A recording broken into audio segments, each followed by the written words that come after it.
എന്താ പേര്? എൻ്റെ പേര് മെറ്റിൽഡ ജോർജ്. ഞാൻ പോർട്ട് കൊല്ലം പള്ളിയിൽ 2023 ലാസ്റ്റത്തെ ദിവസം ഞാൻ കൺവെൻഷന് കൂടിയായിരുന്നു. വന്നപ്പോഴത്തേക്ക് എനിക്ക് ഒരു BP-യുടെ ഒരു ഇതുണ്ട്. BP-യുടെ ഇതെന്ന് പറഞ്ഞാൽ എനിക്ക് 5.5 ഗുളിക BP-ക്ക് ഞാൻ കഴിക്കുന്നത്.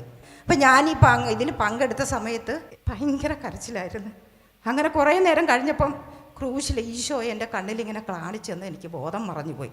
ഈ ടെൻഷൻ അങ്ങ് ഒഴിഞ്ഞിരുന്ന് ഇപ്പോൾ രണ്ടാമത്തെ വർഷമാണ് ബ്രദറെ ഇത് എനിക്കതങ്ങ് മാറിക്കിട്ടി. ഈ അമ്മച്ചി 16 വർഷമായിട്ട് അനുഭവിച്ച ആ മാനസിക ടെൻഷൻ പോർട്ടുകൊല്ലം കൺവെൻഷൻ്റെ ലാസ്റ്റ് ദിവസത്തെ ആ പ്രാർത്ഥനയിൽ കർത്താവ് എടുത്തു മാറ്റി. ഇപ്പോൾ ഒരു കുഴപ്പമില്ല, മനസ്സൊക്കെ ഫ്രീ ആണ്. എന്നാ സംഭവിച്ചാലും അത്രയ്ക്ക് ധൈര്യം കർത്താവ് കൊടുത്തു.